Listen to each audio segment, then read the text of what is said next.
Hi everybody. So as promised, I brought out my fishing poles. I'm going to show you guys my fishing poles right now. And we're going to start with this one. This is a fly rod. We're going to do the fly rods first. This is a Cabela Genesis rod. There's a Genesis reel on it. These were popular years ago. Very popular rod and reel. I just have a popper on here. It's really beat up.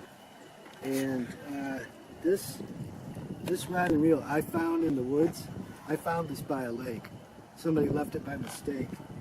So this is the first fly rod. This fly rod is one that I've been using since I was a kid. And it's a Shakespeare ugly stick. They're really strong. Really strong. You can bend them. They don't really break unless you smash them. So, it's a very flexible rod. This is a medium weight fly rod, 8 foot 6 inches. It's a number 8. You can use it heavier lures, lighter lures. It's kind of a in-between, all-around fly rod. This is an Orvis fly rod. Encounter reel. Orvis Encounter. This is a fly rod that I won at work at a Christmas party. This came from where I work. And I've got it set up for saltwater. And I'm using this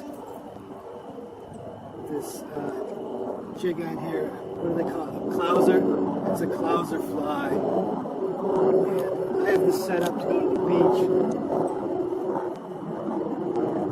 And on this clouser fly, I have steel wire. This is steel wire. I tied the knot myself. And then here it goes to the sinking tip. This is a weighted sinking tip.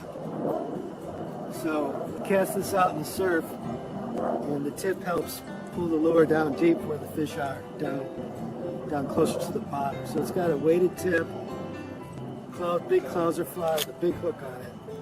And then I've got a weight forward fly line that helps me cast out into the wind along the beach.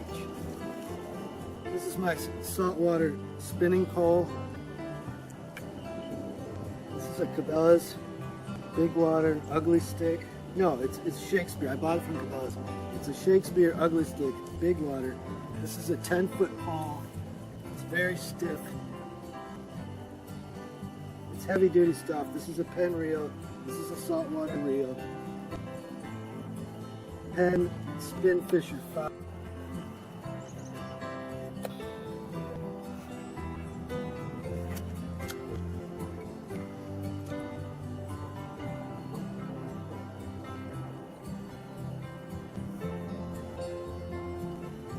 So this is the 10-foot ugly stick Shakespeare Big Water fishing pole with the Penn saltwater fishing reel on it.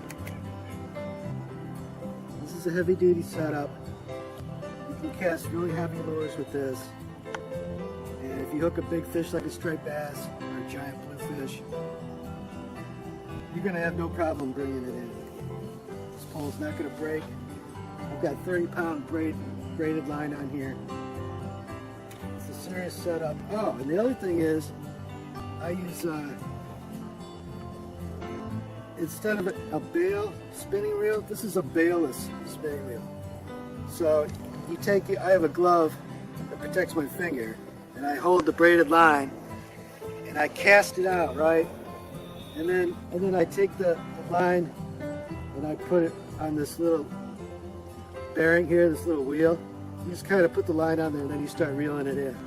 It takes a little while to get used to, but there's no bail on here, okay?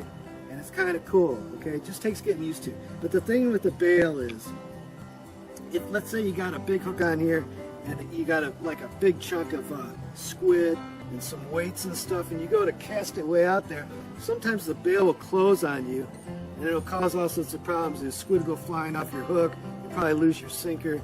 Who knows what else is going to happen? Line breaks or something. So if you want to cast really heavy stuff and bait and weights and stuff like that, then you can buy these bailless. It's a bailless lure, so there's no bail to open and close. So it takes some getting used to, but it's pretty nice. And I don't have to worry about that problem at all. Every time I cast out, it goes. So now we're going to look at my freshwater poles. This is an old, this is Shakespeare. This is an old one. This used to be my dad's pole. It's a medium weight freshwater fishing pole. I think it's a South Bend rod. Medium weight. It's good for freshwater fishing, casting stuff out. You're not going to do super heavy lures, but it's an all-around good pole for bass, pike fishing. You know, fish like this one has a Mitchell reel on it. This one I bought to go steelhead fishing in Michigan. It's a Browning gold medallion graphite rod. It's a Browning rod. It's 8.5 foot long, and it's 3/8 to 1 ounce lures.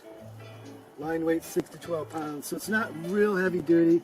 It could be a little bit longer for casting spawn bags out into the river. That's what I bought it for, steelhead fishing. So you can do, you know, decent sized lures with this. It's pretty stiff action, but it could be a little bit longer. It's a nice rod though. It does the job. I never had any trouble throwing out spawn bags with a little weight on there. And I've caught salmon and steelhead on this pole. And the last pole I bought, this is the most recent pole I bought. This is a little ultra lightweight pole that it's collapsible. It's a telescopic pole. It pulls out, right? You collapse it down and put it inside a backpack. It's portable. You can keep it in your car. You know, it all comes down into a little tiny piece. It's got a little lightweight, ultra lightweight reel on it. See, here's the bail. Like the other one doesn't have it, it's bailless. Here's the bail that you open and close to cast. Spinning reel. So this is a little ultra lightweight setup. It's only like 5 foot tall. You'd use little lightweight lures, right?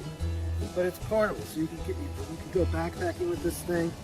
You can keep it in your car. If you want to fish a little pond or a little river, or out hiking around, you can pop this pole out and go fishing really quick. It's just an ultra lightweight pole for trout fishing, panfish, you know, bass fishing, you know, smaller fish. But it's nice because it's collapsible. It's just a real lightweight setup. But you're gonna have a hard time pulling in a big fish with this. So it's just mainly for trout and stuff like that, and backpacking. That's why I bought it. So again, this is freshwater. And so that's what I have. So I have 3 freshwater poles, and 3 fly rods, and I have my saltwater pole. All right. So that shows you my fishing pole. So next I'll bring out some more tackle. I still got quite a bit of tackle to show you guys. So we'll do that next. Okay. All right.